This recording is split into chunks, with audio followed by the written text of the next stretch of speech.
Welcome back to the Michael Asiffo Show on Sankofa Radio Toronto.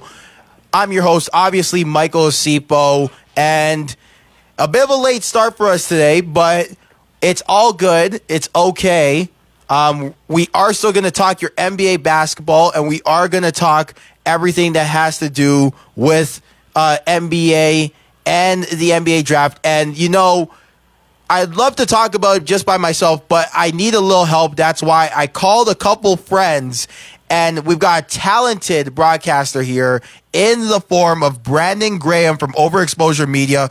Brandon, how are you today? I'm doing just great, man. I'm doing great, Mike. Of course, great time for Canadian basketball. So I'm just excited, man. Excited for the rise of Canadian basketball, of course. Awesome. Good to hear. And, you know, obviously, when we talk Canadian basketball, the draft was probably, I mean, it's been kind of a great night for Canadian basketball in recent years. But I think this year was probably one of the better years in terms of the draft and post-draft in terms of Canadian players getting signed to teams. Oh, 100%. Well, 33 Canadian players have been actually drafted in the NBA for the altogether, but 23 in the last decade. And of course, you saw on last Thursday night, obviously 6 players taken in the draft, right? 4 as a record, of course, 4 Canadian players as a record in the first round, which is unprecedented, right? It just really shows where basketball has come in this country from the past decade or so. So it's been great for Canadian basketball. The talent is just rising, of course, when it comes to everything in youth sports and of course the NCAA. So it's just great to see, man.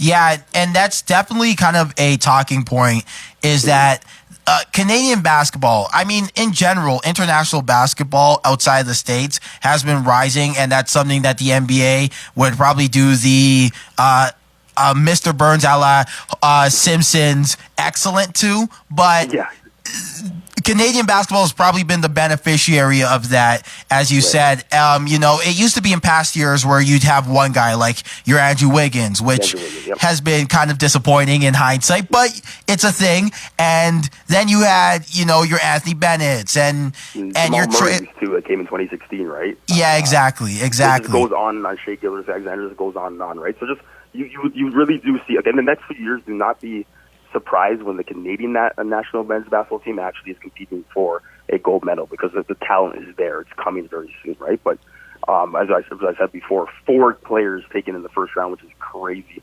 Which is unprecedented for Canadian basketball, and 6 altogether. And they're all quality players that can affect the team and actually impact the team right now, right? So, of course, you start off with RJ Barrett, but we can go on there, whatever you want to go. But, of course, RJ Barrett is obviously, out of all the past decade, I would say he's probably the most promising.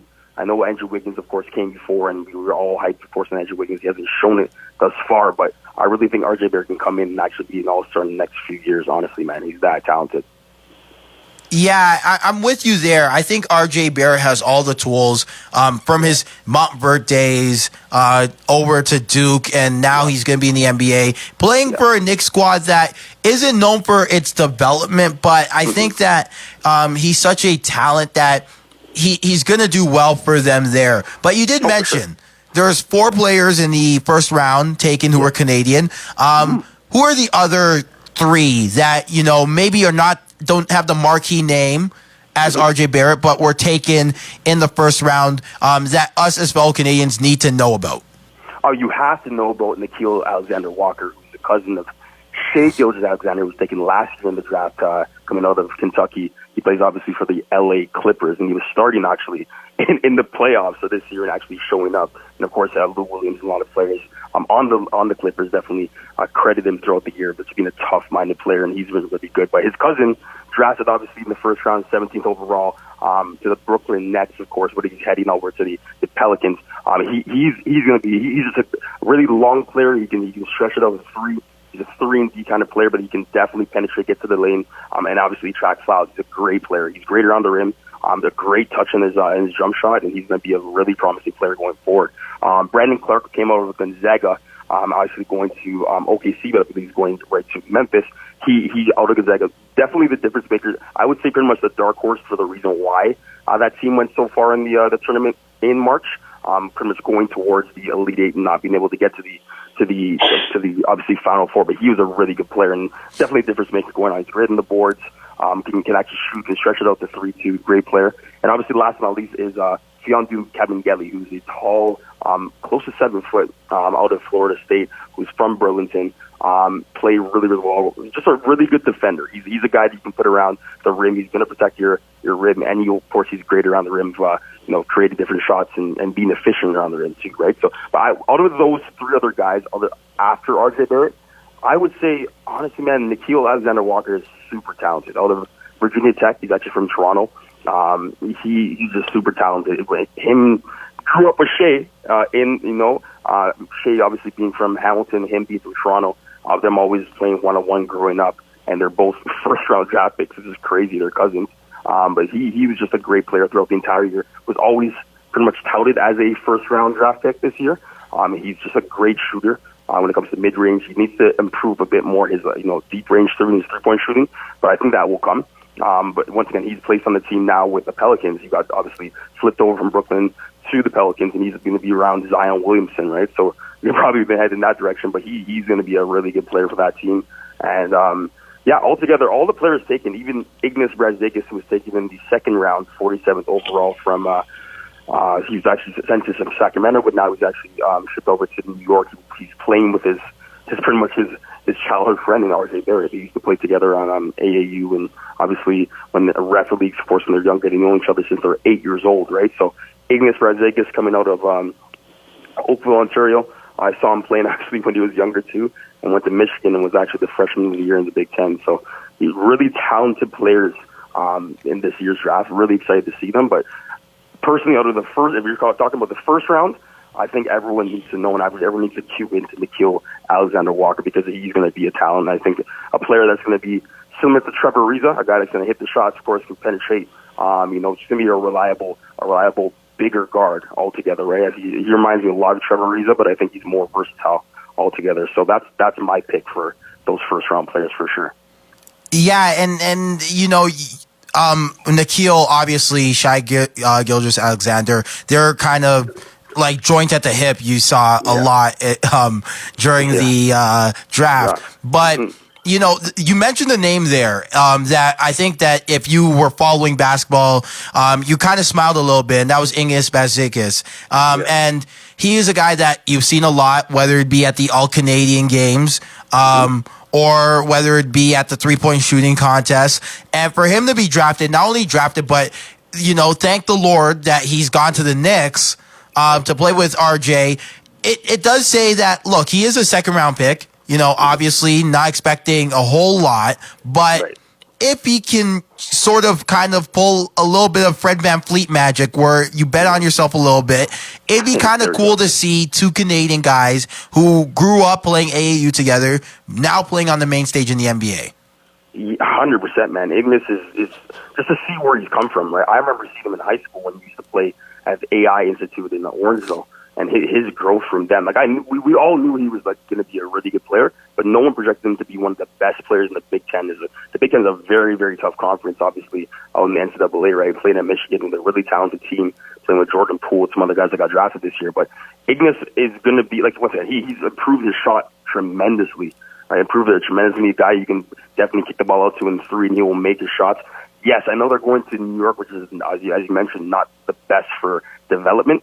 But I think those two, as talented as they are, and because they've come up in really strong families too, and they have a good support system around them, I think they can be successful down the line. But of course, they need more help.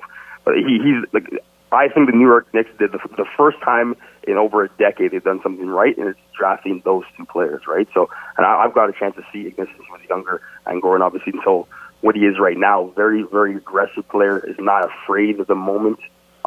Just like RJ Barrett, not afraid at the moment. They've been prepared for this moment. They're built for this. As RJ said, he's built for this, right? So I think he can do very, very well. Another guy that we didn't mention, who's actually a second-round draft pick, 54th overall. He comes out of, I believe, Ottawa, Ontario. He used to play for CI Bounce. Actually, to coach him is Mario Shyok. He came out of Iowa State. He's a second-round pick. Going towards the Philadelphia 76ers.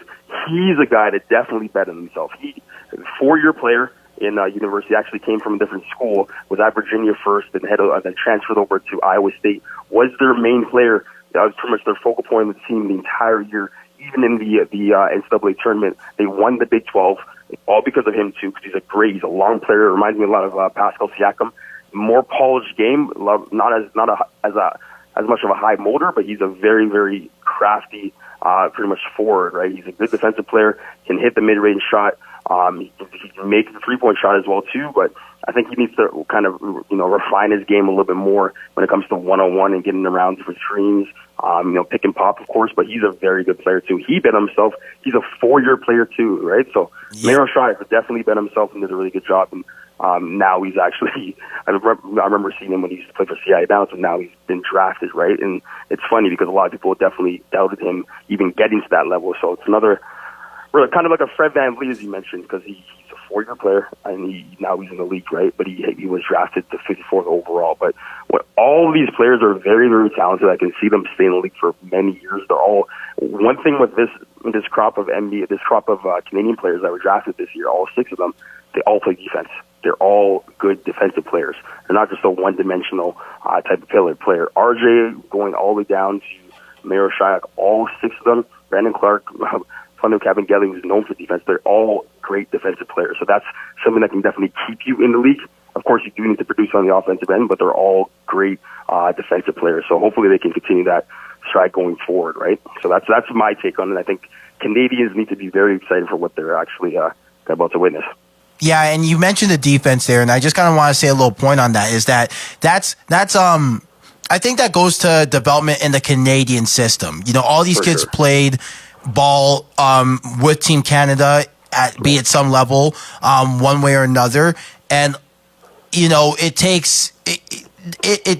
I think that kind of speaks to you're not going to be playing for Roy Rana if you're not playing defense, right? No, you're not going to be. RJ's father, Rowan, is not going to be having you on his team if you're not going to be at least a willing defender, right? And I think that it speaks to that. And recently they hired a gentleman by the name of Nick Nurse. If you don't know who Nick Nurse is and you live in Toronto, well, I feel bad for you. You've been living in a cave. He is the man who coached your NBA champion Toronto Raptors. And they announced that. Do you think that, how do you think this kind of affects Canada basketball moving forward, having a coach like Nick Nurse now running the show? It's just great. He used to be an assistant coach for Great Britain, so he's been involved with the FIBA game. Or he's been everywhere. One thing that is definitely not noticed enough or not talked about enough is that the journey of Nick Nurse and how he used to be, overseas, and he came to, the G League, which is D League at the time. He's coached at every level, right? And I believe the success he had before coming to the NBA was overseas in Great Britain. And he used to coach Phil Handy, who's another assistant player development coach for the Raptors. And I think this is a great move by Canadian basketball because they did a long search, as Roland Barrett said at his presser. But it's great because most of, or not, if anything, I believe the entire team Canadian basketball now will be constructed of NBA players going forward. So just having the success of winning the NBA championship, there's no other choice for other than Nick Nurse. Of course, there's not a better choice at all other than him, right? Because he's great. Of course, his offensive schemes are great. You have a lot of good shooters, Canadian shooters. Of course, they're going to be in that team. A lot of them, starting with RJ, obviously going forward to Jamal Murray. I think he's good at mixing different talents and different egos. He's good at kind of navigating around and operating towards success, right? So I think he's great with that. And he's a player personality in a sense. He's really good with too. And defensively, he's proven that his team can actually defend. Of course, you have Kawhi Leonard, but you still have a lot of great players in the Canadian team that can play defense as well too. I think the one thing he's gonna have to nip in the butt first, or figure out, is who's going to be his main guy. You have guys like Jamal Murray, who was just great at the Pan Ams and great with different tournaments growing up. You have RJ Barrett, who pretty much led the U19 team to a FIBA championship, right?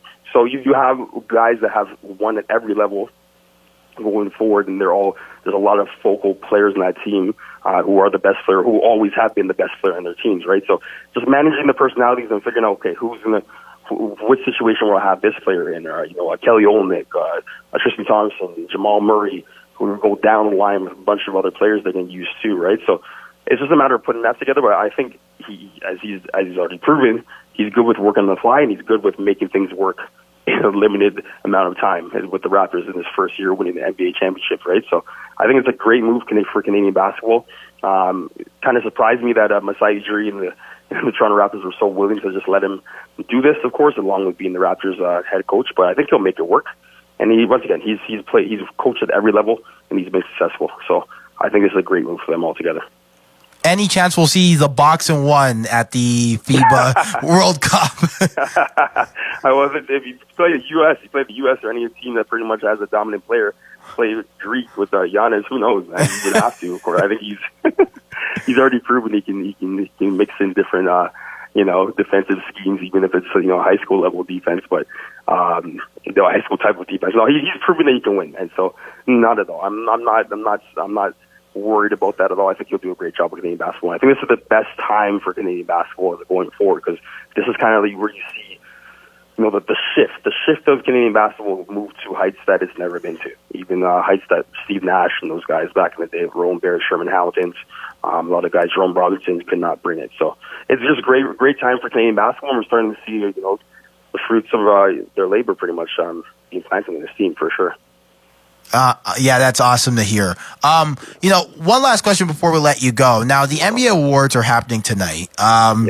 And obviously Kawhi didn't play enough games for MVP, right? We got Pascal Siakam at MIP, most improved player. But the one that, sticking on the topic of Nick Nurse, the one that I think a lot of people, were asking me, and I guess I'll throw it to you, is what happened for Nick Nurse to not be Coach of the Year? I kind of put it to everybody else was just so good in the regular season. You had Nate McMillan, you had Mike Malone, you had Mike Budenholzer, even Lloyd Pierce, I thought, did a good job as well. So, I don't know. What's your thoughts on that? It's so tough for Coach of the Year, too, because they take, once again, Dwayne Casey winning Coach of the Year last year and obviously being fired right after. It might be a bad thing to even get the Coach of the Year. Who knows? This might be a bad luck charm now for all coaches. But Mike D'Antoni, he coached really well this year, I thought. Doing a really good job with, obviously, James Harden had a ridiculous season, and of course helping him with that and whatever system they run there with James Harden at the helm. But I think, of course, with the Coach of the Year, I don't think Nick Nurse, Mike Budenholzer, their team, the Milwaukee Bucks had an unbelievable season. I know we had 58 wins, I know they had 60, but Mike Budenholzer made that team gel and work around Giannis better than any coach before him could do. Right? So my pick personally for Coach of the Year would be Mike Budenholzer. I think Nick Nurse will just be, he'll be happy with just having the NBA championship at the end of the day. He doesn't really care about the individual accolades, because I think those will come as they keep going. Hopefully, if Kawhi stays. So I think that may come later on, but I don't think it's something you would want in your first year. But my choice personally is I would say Mike Budenholzer definitely would be my Coach of the Year. That's fine. That's what it is. It's not even like one of those sexy kind of choices or one of those sexy awards. It's just an award you kind of give for a regular season. But at the end of the day, what really matters is the NBA championship, and he got that done. So Nick Nurse can be happy with that. But Mike Budenholzer is my choice. Good to hear. I think Mike Malone did a great job with the Nuggets, to be honest. Yeah, for sure. He definitely did too. He did a great job, of course. But I just, having the best record in the league, I don't think you can't top that. I know he's done it before with the Atlanta Hawks, and Mike Budenholzer just did a great job with them, right? And of course, you have the Warriors in the West. The NBA is very, very biased. Mike Malone did a great job. He's a great coach. His schemes are great too. You can just see what they kind of run if you're watching the game. They just gel really well together and have so much talent. He uses all the talent in that team really well. So it's a good choice taking Mike Malone too. But I think they're always going to award the coach with more wins. So it would kind of be blasphemous not to, wouldn't it? Yeah, I'm with you on that one. I think that makes a lot of sense. Yeah, well, time is fast spent. You are a busy guy. But, thank you for coming onto the show and speaking with us and adding some insight onto the show. I appreciate it, man. I really do appreciate it, man. And I really, really appreciate it. It's always great talking basketball with you. Of course, great questions, of course. Thank you. I really appreciate that. Hopefully we could talk soon down the road.